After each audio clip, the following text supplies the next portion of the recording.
You know, we've got a great Memorial Day in this country, and it's called Independence Day, July the 4th. Now, this also points back to something that happened in the past. Is that not true? It points back. Now, suppose somebody came along and wanted to change Independence Day. Someone comes and says, look, we don't like July the 4th. Let's make July the 5th Independence Day. Well, now, can you do that, friends? You can call July 5th Independence Day if you want to. But that doesn't make it Independence Day, does it? Why? Because the Declaration of Independence was signed on July the 4th, 1776. And that's where it Memorial days and birthdays always point back to an event of the past. In today's crusade message, Joe Cruz highlights one of the most important memorials of history.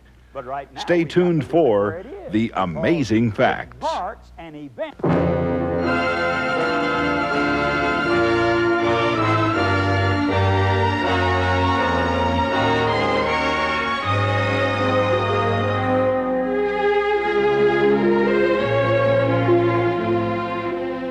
Here in these meetings, we've had quite a bit to say about doctrine as well as the great fundamental truths of salvation. Now, friends, these two things go together like hand in glove. We could never say enough about the love of Jesus and how He came down to this world to give His life as an atoning sacrifice for man. And yet, on the other hand, we must not neglect doctrine either, because that's the skeleton part of our religious life. You see, those spiritual truths about Christ's birth, His holy life, His death, resurrection, and ascension, this is the flesh and blood part of our Christian experience. And the doctrines constitute the skeleton part of our religious life. Now, there's always a danger, of course, when we're talking a lot about doctrine, and that is that we might leave Jesus out of it. But we've not done that here in the Amazing Facts Crusade. No, we've put Him in the very heart and center and circumference of every doctrine, every prophecy, every teaching that we've been bringing forth. We talked about the second coming of Jesus already. We talked about His justification gift and about His imparted righteousness. And now tonight we're brought to this subject of God's great test of loyalty, His Sabbath.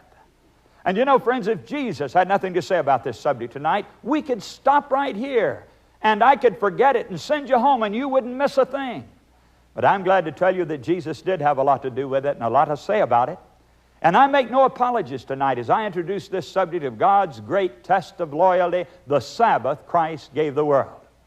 Now, I've heard some people say, well, you know, there's not any real special day, no holy day, no Sabbath day at all. The days are all alike, and God sees it that way, and we don't have to worry about any kind of a holy day or a Sabbath.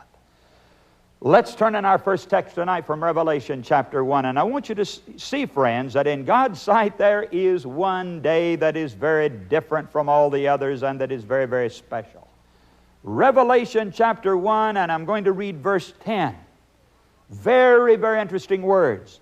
John writes, I was in the Spirit on the Lord's day, and heard behind me a great voice as of a trumpet. Now notice something here. John said, I had a vision on a certain day, and he calls it the Lord's Day. Now he doesn't say what day it was. He just says it was the Lord's Day. And do you know something? This little phrase, the Lord's Day, is not found anywhere else in the Bible from Genesis to Revelation. So by simply reading this one verse, we don't know what day he was talking about. We just simply know that there was one certain day that he had a vision on that day. And he wrote it down here. But, friends, it's called the Lord's Day. Now, that indicates that there must be something special about it, right? Something special, because it's called the Lord's Day. Can we find out from the Bible and other verses of the Bible just what day John was talking about when he said he had this vision? I think so. Come back with me to Matthew 12, and we're going to look at verse 8. Matthew 12, verse 8, Jesus Himself is speaking here. And He says, for the Son of Man is Lord even of the Sabbath day. Now get this. If Jesus is the Lord of the Sabbath day, then the Sabbath must be the Lord's day. Isn't that right? If the English language has any meaning at all, that's exactly what it's saying. And do you know something, friends? The commandment itself that was written by the very hand of God says, the seventh day is the Sabbath of the Lord. So even there, it's called the Lord's Day, the Sabbath of the Lord. And then you come down to Isaiah 58, verse 13, and God says, the Sabbath, my holy day. In fact, that's the only day that God ever calls my day. He claims it as His own. So you see now why John said that he was on the Spirit on the Lord's day? That's the Sabbath that he had that special vision on. Now you may wonder and say, well, now why does God claim this day, the Sabbath, as His own in a very special way? And why does He designate it my day and the Lord's day? I'll tell you why, friends. Because Jesus made it in the beginning. Did you know that? Now a lot of people don't understand this. And there may be some puzzled looks out there right now. You're saying, Brother Joe, I thought God the Father was the great creator God who made everything in the world. No, friends, the Bible says that Jesus was the creator. Did you know that? Of course, Jesus is God too. We know that. But let's go in the Bible now to John chapter 1, and I want to read you these words very clearly because many people don't understand this biblical principle. John 1, verses 1 to 3. In the beginning was the Word, and the Word was with God, and the Word was God. The same was in the beginning with God. Now notice that somebody was back there in the beginning with God. And it says that His name was the Word. You see, that's actually what He was called. That was His name. And it says He was in the beginning with God. And the next verse says, verse 3, all things were made by Him, and without Him was not anything made that was made. Now let me ask you something, friends. Who was this Word that was back in the beginning with God who made everything that was made? Well, you just come down to verse 12, or 14 rather, and it tells us, and the Word was made flesh and dwelt among us, and we beheld His glory. The glory is of the only begotten of the Father, full of grace and truth. Who is that? Well, that's Jesus, friends. Christ was that Word who was with the Father in the beginning and who made everything that was made. Now, there are many other texts in the New Testament that say the very same thing. But let's go to Hebrews chapter 1 and read another one that is just as clear and specific as this one we just referred to. In Hebrews 1, verses 1 to 3.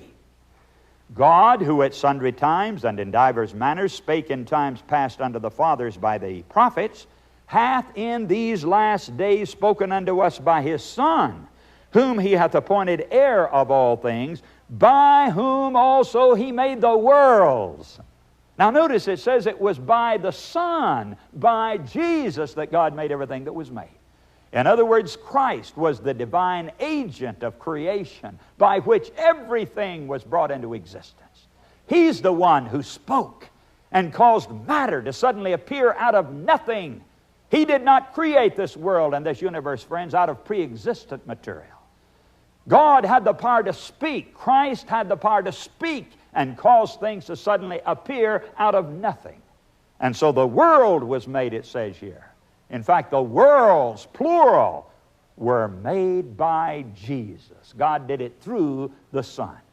And so when we go back to the book of Genesis here and read about those first 6 days of time, in which something was made each day. You remember, light was made there on the first day, and then matter began to appear, one thing after another, the trees, the plants, and so forth. And then on the 6th day, you remember, that great masterpiece of creation, the animals were made, and then God made man. Adam and Eve were created on that 6th day. And then, following that climactic event, came the 7th day, and we read this now beginning in Genesis 2, verses 1 to 3. Thus the heavens and the earth were finished, and all the host of them. And on the 7th day God ended His work which He had made, and He rested on the 7th day from all His work which He had made, and God blessed the 7th day and sanctified it, because that in it He had rested from all His work which God created and made. Now notice He did all of the work on 6 days.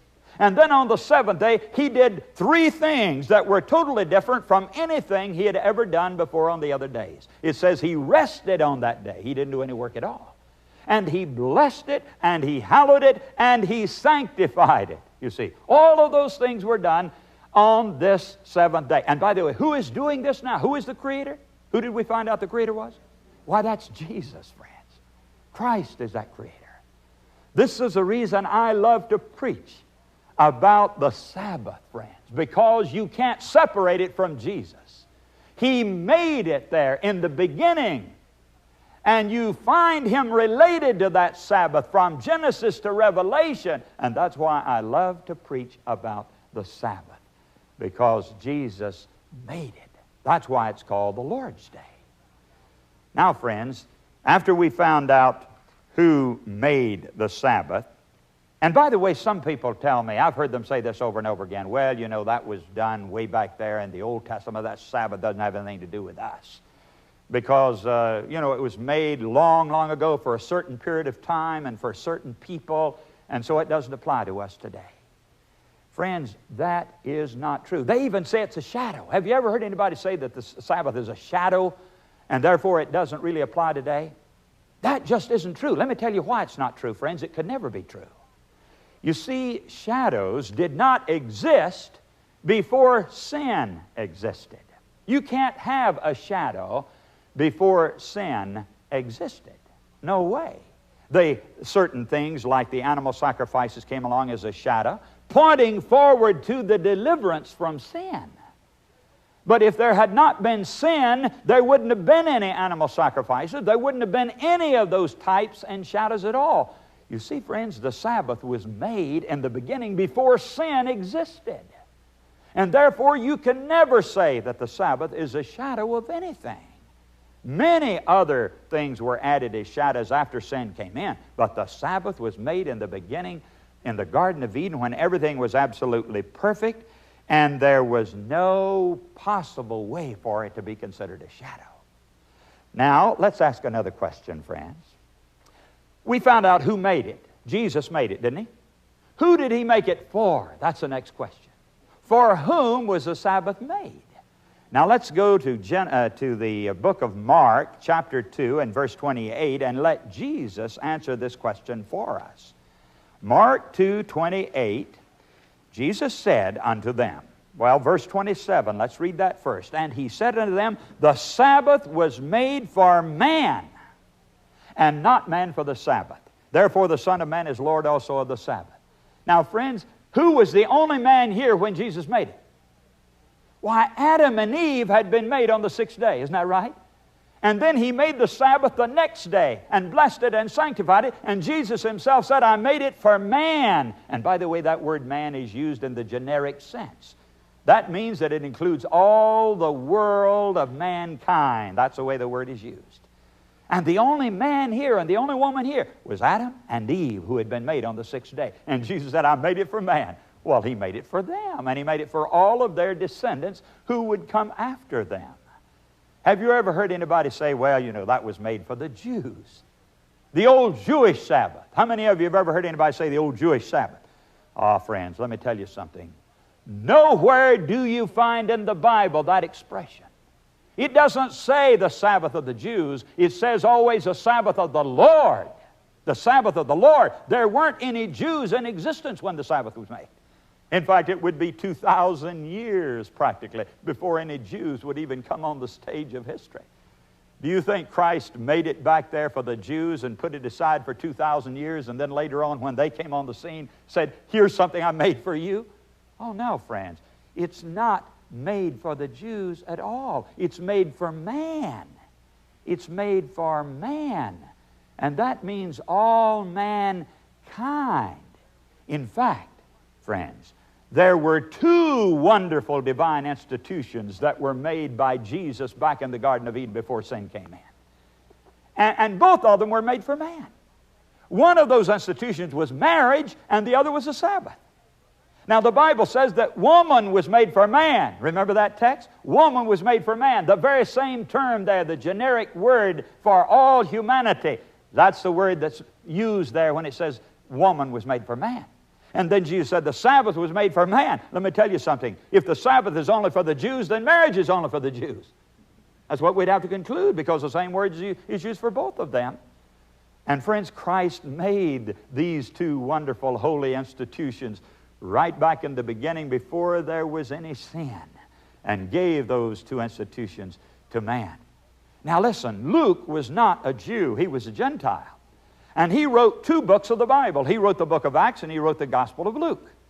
Now because he was not Jewish, Luke had a way of referring to Jewish things in a very particular manner and pointing them out and reminding people of that. And so you'll find him using these terms over and over again: the synagogue of the Jews, the Passover of the Jews, and this and that of the Jews. But he never said the Sabbath of the Jews. Never. Because it is not the Sabbath of the Jews, my friends. The Sabbath was made for man, and that includes everybody, all mankind. Now, we found out who made it. Jesus made it. We found out who he made it for. He made it for everybody, including all mankind. The next question is this: why did he make it? Why did he make the Sabbath? Now let's go right to the commandment itself in Exodus 20, and we will find the reason for the creation of the Sabbath. In Exodus 20, verse 8, we find these words written right into the very heart of the great law of God. Remember the Sabbath day to keep it holy. 6 days shalt thou labor and do all thy work. But the seventh day is a Sabbath of the Lord thy God. In it thou shalt not do any work, thou, nor thy son, nor thy daughter, thy manservant, nor thy maidservant, nor thy cattle, nor thy stranger that is within thy gates. For in 6 days the Lord made heaven and earth, the sea, and all that in them is, and rested the seventh day. Wherefore the Lord blessed the Sabbath day and hallowed it. Now this tells us that God made this day as a memorial of creation. In other words, it was to remind men everywhere as to who the great divine creator was. Jesus made it. God made it. And so he said, you keep the Sabbath, and that will remind you that I am the only true God, the one who established the heavens and the earth and who spoke all matter into existence. And you will know then that I'm the only true God, the only one to be worshiped. Why, friends, in other words, what I'm saying is that this is the birthday of the world. It's the birthday of the world. And it points back to an event of the past. It is a memorial of something from the past to be remembered. And let me tell you something, you can't change a memorial, can you? You can't do it. You know, we've got a great Memorial Day in this country, and it's called Independence Day, July the 4th. Now, this also points back to something that happened in the past. Is that not true? It points back. Now, suppose somebody came along and wanted to change Independence Day. Someone comes and says, look, we don't like July the 4th. Let's make July the 5th Independence Day. Well, now, can you do that, friends? You can call July 5th Independence Day if you want to. But that doesn't make it Independence Day, does it? Why? Because the Declaration of Independence was signed on July the 4th, 1776. And that's where it will always remain. The only way that day could ever be changed would be for history to run through again and for that document to be signed on another day. Then that day would be Independence Day. But right now we've got to leave it where it is because it marks an event in past history, and it is a memorial of something that is already finished and we can't change it. It's very much like your birthday. You know, that's an act that has already taken place, hasn't it? Your birth. And all you can do year by year is to acknowledge that fact that you were born on a certain day. And so you remember it as your birthdays roll around. Well, now, the Sabbath is the birthday of the world. And every Sabbath, as it comes to us, it simply reminds us of something that is past, that has already happened. The only way you could change your birthday would be for your life to sort of be lived over again if possible, and you should be born on a different day, and then that would be your birthday. I can't change my birthday. It's on December the 28th, and it's going to stay right there on that day. I cannot change it, my friends, because it was on December 28, 1920. Well, when I was born in that year, that's my birthday. And it's December 28th. That's the point I'm making. It's that day that comes around every year that I can remember as the memorial of the day I was born. And I can't change it. I can't come along and say, well, I like December the 29th better, and so I'll change my birthday. You can't change your birthday. You can't change the birthday of the world either, friends. You can't change the Sabbath. It's fixed, and it's set right there. Now, let me ask you something. Does God's blessing make a difference on something? Does it? Why, friends, when God blessed that day back there and Jesus blessed that day, it made it different. Don't you pray for God to bless your children? You believe that makes a difference? You believe God's blessing makes a difference on something? Of course you do. That's why you pray for God to bless your children. And I'm telling you that that day, that seventh day that God made back there, that Jesus blessed back there, is different. It always will be. Nobody can change or remove the blessing of God. Now, you've noticed, of course, that fourth commandment right in the very heart of the Ten Commandment law of God, and you've seen that it's different from the others. Now, most of the commandments begin with the words, thou shalt not. Isn't that right? Thou shalt not kill, thou shalt not commit adultery, and so forth. And yet, here is one in the very center of the law that begins in a different manner. Remember, it says. Remember the Sabbath day. Why is this couched in different language? I'll tell you why, friends. Because it was already there in existence. And God was merely calling their attention to it. He was commanding them to remember something that He had given at the very beginning, that had always been there, but men had forgotten it. Now, isn't it interesting that the very day God said, remember, the world forgot it. And so Jesus had to come along and tell them again. And God had to write it in the very middle of His law and say, remember that day that I made back there, that you are to remember because of my great creative powers. And so the Sabbath is different. It always will be. Now, friends, I'm going to tell you something else that I believe. I believe that not only did Jesus make the Sabbath, I believe that Jesus wrote it in the Ten Commandments. You say, now, Brother Joe, you're going too far now to say that Jesus wrote the Ten Commandments. Well, now let me give you a text or two for my saying that. Come to 1 Corinthians 10 now in the New Testament. 1 Corinthians 10, and we'll read the first 4 verses.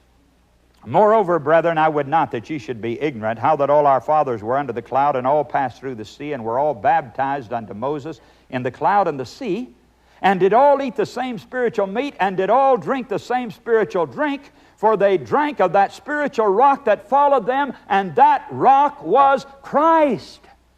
Oh, say, this verse tells us that Jesus Christ was with the children of Israel as they journeyed through the wilderness. He was the rock that traveled with them through the wilderness. Did you know that? Did you ever read that Christ was there with those Israelites as they passed through the wilderness? Now, please come back with me in the Old Testament to the book of Nehemiah. Nehemiah chapter 9, and I'm going to read now verse 13. And when we put this verse with that one over in 1 Corinthians 10, it's very interesting. Thou camest down also upon Mount Sinai, and spakest with them from heaven, and gavest them right judgments and true laws, good statutes and commandments, and madest known unto them thy holy Sabbath, and commandest them precepts, statutes, and laws by the hand of Moses thy servant, and gavest them bread from heaven for their hunger, and broughtest forth water for them out of the rock for their thirst. Now notice, friends, the same one here who gave them the Sabbath gave them the water, it says, from the rock. Now tell me, who was the rock who followed them? Christ was the rock. We just read that over in the New Testament. So if Jesus was the rock who followed them, and Jesus gave them the Sabbath, and Jesus gave them the water, my friends, I say then that Christ must have given them the law. And sure enough, in Isaiah, I believe it's 22:33, says that Jesus, the Lord, was the lawgiver of Israel. So this makes it very clear then, to my mind, that Jesus not only made the Sabbath, but He also commanded the Sabbath.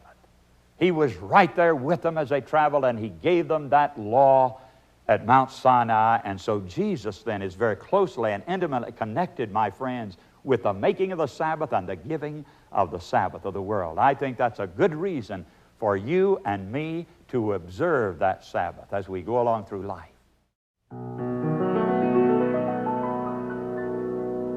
My heart can see when I pause to remember a heartache here is but a stepping stone along the trail that's winding always upward. This troubled world is not my final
that cause my heart to tremble,